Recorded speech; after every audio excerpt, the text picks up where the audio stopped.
The hoofbeats came soft and low at first, like thunder remembered from a distant storm. Ezekiel Crane stood beside the broken gatepost, hands calloused and still, a rope coiled loosely in one palm. His eyes didn't squint against the sun. He had learned to look through the light, not at it. The wind was dry, whispering sand across the ground, stirring the bent grass and tugging at the corner of the blue tarp nailed to the roof. Then he saw them, 10 riders, single file, their ponies thin and lean, their faces shadowed beneath wide-brimmed hats and wrap cloth. The first man wore a bone necklace, the second carried a long staff, the third rode with a child pressed close against his chest. Apache. They didn't stop at the edge of the fence line. They rode on, slow but certain, the dust trailing them like ghosts. Ezekiel didn't move, didn't twitch. Only the windmill groaned behind him, and the rope at his hand tightened once, then fell slack. When the rider stopped 5 feet away, the lead man dismounted. His boots sank half an inch into the dirt. "We do not come to fight," he said. His voice was flat, worn like rawhide. "We come for shelter, just for the night." Ezekiel's fingers brushed the ring on his left hand, rusted, tight on his skin. He looked at the man, then at the others. The child coughed once. He turned, stepped back, and pushed open the gate. No one thanked him. The Apache horses walked slow across the yard, past the splintered post where the second barn used to stand, past the water trough where frogs hadn't lived in years. The men moved like the land, hard, sun-creased, and dry. One woman glanced at him. Her eyes were sharp, watching in the way a mountain cat watches a bow notched with an arrow. Ezekiel walked behind them, didn't offer words, didn't nod. He just stepped inside the cabin, lifted the lantern from its hook, and struck the match with a single scrape. Inside the main room, the firebox glowed faintly. There were 11 clean tin cups, a pot of stale beans, and a row of canned peaches nobody had touched since last August. The Apaches took the floor, forming a circle around the hearth, passing water from shared skin. The child looked up. "Your house smells like burnt oil," he said. The other riders chuckled softly. Nate, the man with the bone necklace, did not. "You live here long?" he asked Ezekiel. Ezekiel looked at him. His voice was dry when it came. "Too long." Outside, the wind rattled the shutters. Somewhere out back, the cattle lowed at nothing. Nate nodded once. He took a stick from the firebox, pressed its edge to the dirt, and began to draw. A symbol, then another. A flame. A man with a mask. "We're being hunted," he said simply. One of the older men muttered something in their tongue. The woman tightened the blanket around the child. "Mercenaries," Nate continued. "Not soldiers, not bandits. Hired by the men laying the rail. They burn everything we leave behind. Camps, water caches, even the ashes of our dead." We stayed moving. Then the child got sick. He looked up. "You let us in? That's enough." Ezekiel crouched by the stove, checked the flue, and adjusted the flame. His hand hovered too long over the heat, as if remembering pain that didn't come from the fire. The woman stood. "We'll sleep in shifts." Nate nodded. "He sleeps light," he said, gesturing at Ezekiel. "Let him rest when the night turns." But Ezekiel didn't lie down. He sat on the porch as night came, hands folded, eyes scanning the black ridges of the hills. The desert smelled like iron and wind and memory.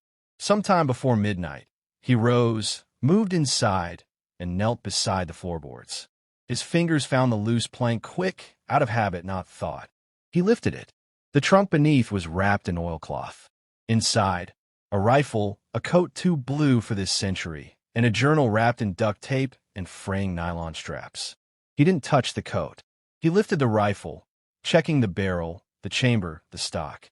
Sharp's .50, older than most graves out here. But it wasn't the only weapon he'd ever known. He held a moment longer, then put it back. Outside, an owl called twice. Once, then again. In the firelight, Nate was awake, watching him. "You war," the Apache said.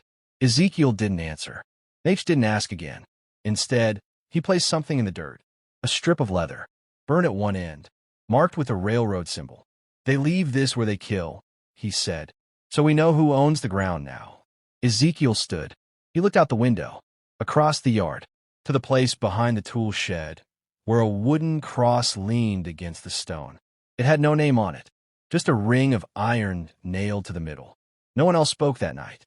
And when morning came, the sun rose hot and red, and the dust hadn't settled yet. The buzzards were already circling when the dust rose again on the southern edge of the ranch. Nate spotted it first, his hand pausing mid-swing as he sharpened the edge of his stone blade. He stood without speaking, eyes narrowing at the horizon. Ezekiel stepped up beside him, dragging a burlap sack of feed, boots crunching gravel. His gaze followed Nate's. Nothing but heat shimmered over the canyon. But the dust hung wrong, too fast for wind, too tight for cattle. Someone was riding hard. Nate clicked his tongue. One of the younger men pulled his bow tighter. Ezekiel said nothing, just turned, walked inside, and unlatched the gun rack. The Sharp's rifle came down slow.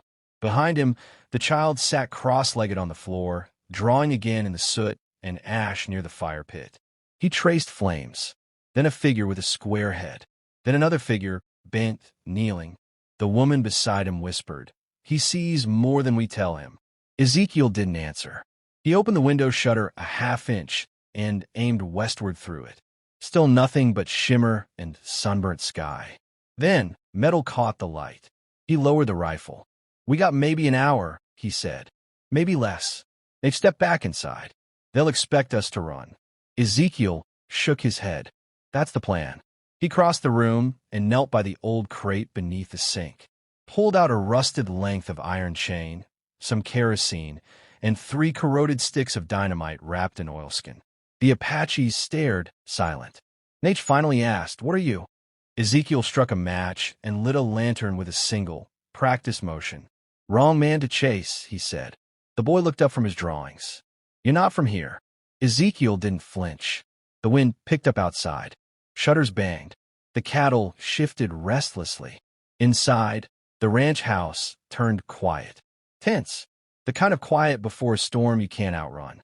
Nate spoke low. "You know who they are?" Ezekiel nodded. "They're not soldiers. Not law. Just men paid to erase lines on a map. Railmen. Hired guns. I've seen what they do." He looked toward the open door, eyes scanning the baked earth. They torch villages, salt the wells, leave symbols behind. Nate tossed the leather strip onto the table. The railroad brand seared into its flesh glared like a curse. "We fought for land," Nate said. "But this is slaughter." Ezekiel stepped away from the lantern. His shadow loomed over the wall, stretched and warped. He lifted the floorboard again. The blue coat came out this time, folded, faded, wrong for this world. The cloth still bore patches of grime and blood that never washed out.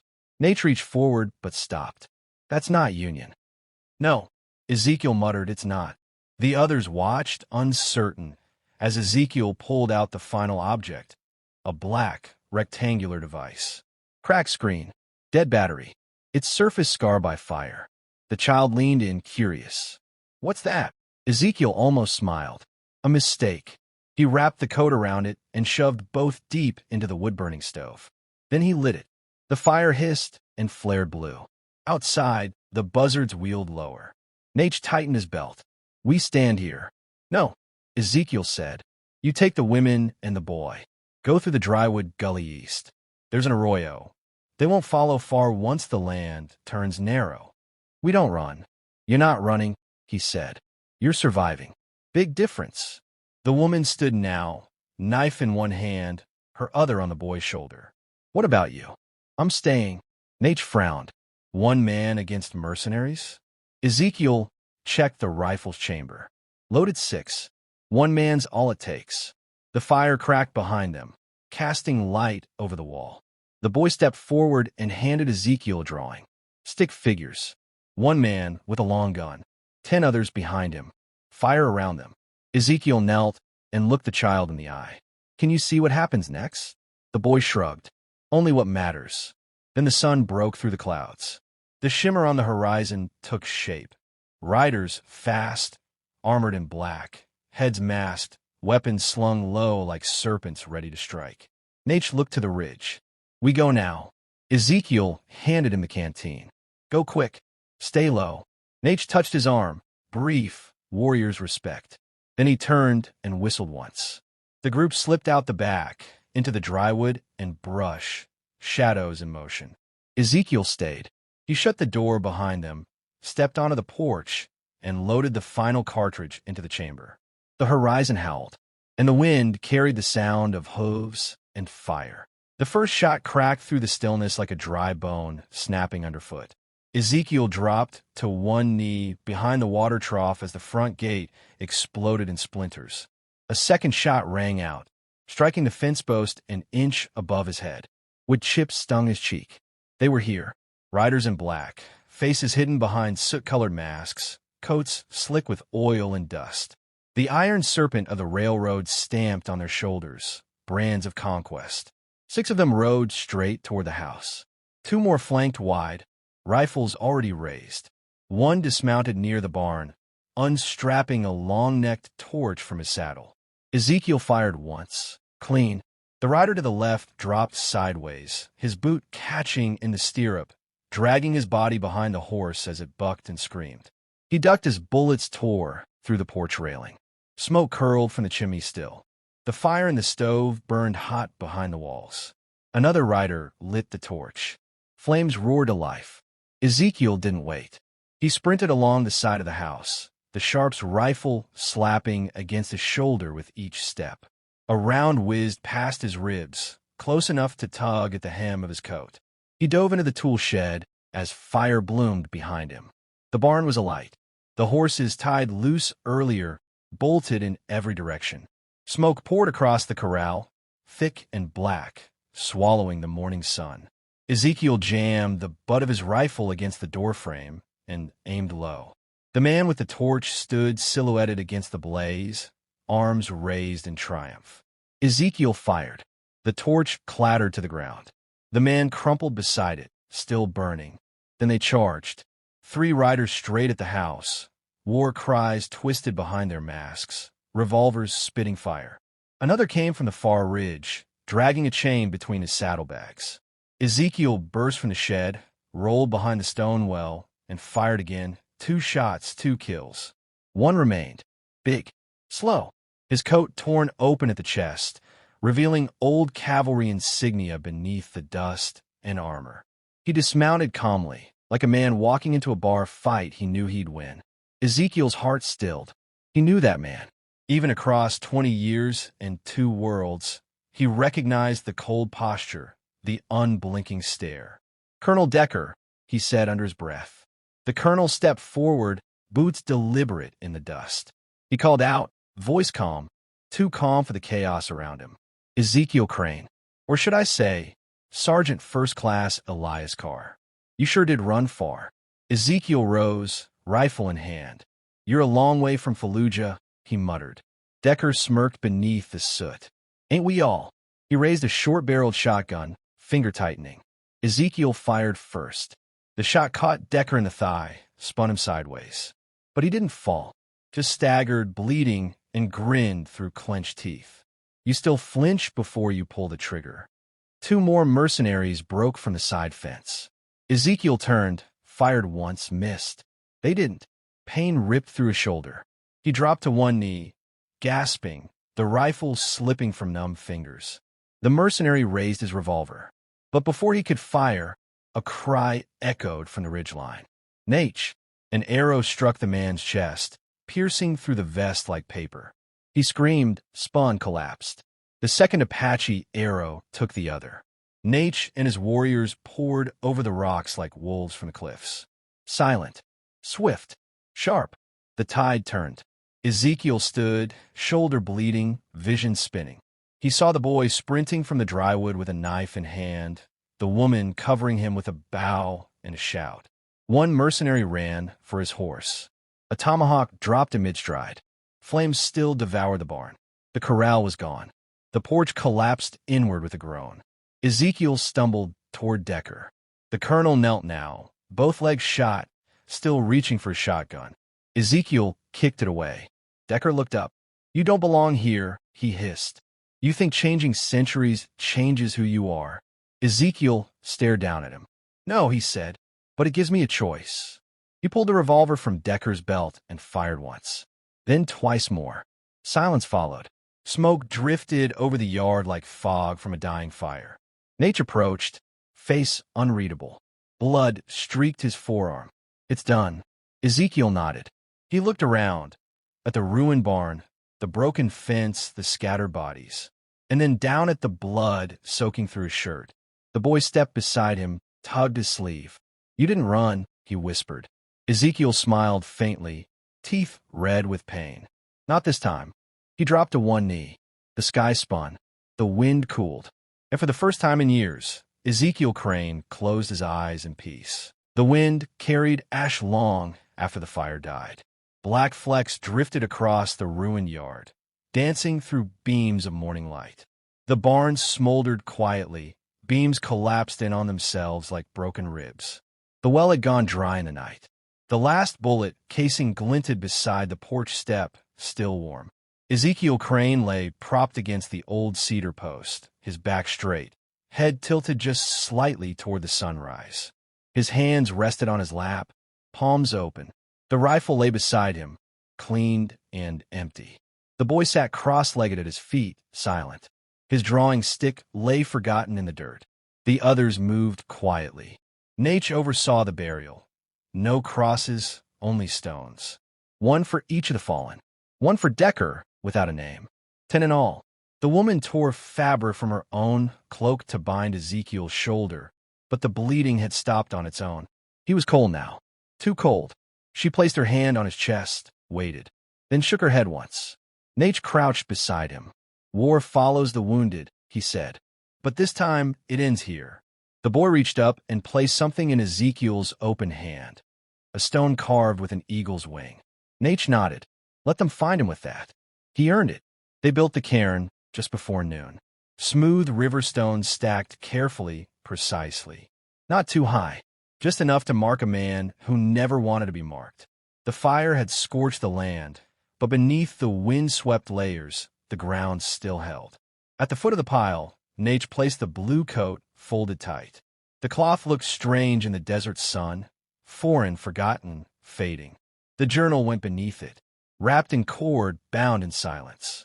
The boy placed his final drawing beside it. One figure, standing between flame and shadow. The caption scrawled in Apache below it read, "The man who stopped the blood." They did not speak over the grave. When they rode out, they left the gate open. Years passed. The old ranch faded into ruin. The fence broke down. The well collapsed. The windmill lost its blades. But the stones remained. Some travelers said a spirit watched that stretch of land. Others claimed they saw firelight flickering near the cairn on moonless nights. A few even swore the rifle still lay across the porch, guarded by dust and ghosts. But none ever dared steal from the place. Not once. There's an old man who tells the story now. Sits outside the trading post on a broken crate, chewing dry grass between his teeth, eyes clouded but voice clear. He always begins the same way. Out past the Devil's Hollow, where the sky turns red before it rains, there lived a rancher who wasn't from these parts. Some say he came from another war. Another time, wore strange boots, carried ghosts in his eyes, never spoke unless he meant to. But one day, 10 riders came, not with weapons, just weariness. And that man, he opened his door, didn't ask for names, just gave them fire and food and shelter. Then the blood takers came, and that rancher, well, he stood like stone, fought like thunder, died like legend. He pauses there, every time, lets the wind cut in, lets the silence fall heavy. Then he leans in close, a gleam in his ruined eye. They buried him quiet, but we remember what he did. Because justice don't always ride a white horse. Sometimes it walks in shadows. Sometimes it hides behind a scar. And sometimes it wears a coat that don't belong. And that's the story they tell, of the man with no past. The war he couldn't outrun, and the moment he chose not to. They don't speak his real name much. But in the canyons and the drywood, where stone remembers what men forget, they call him something else.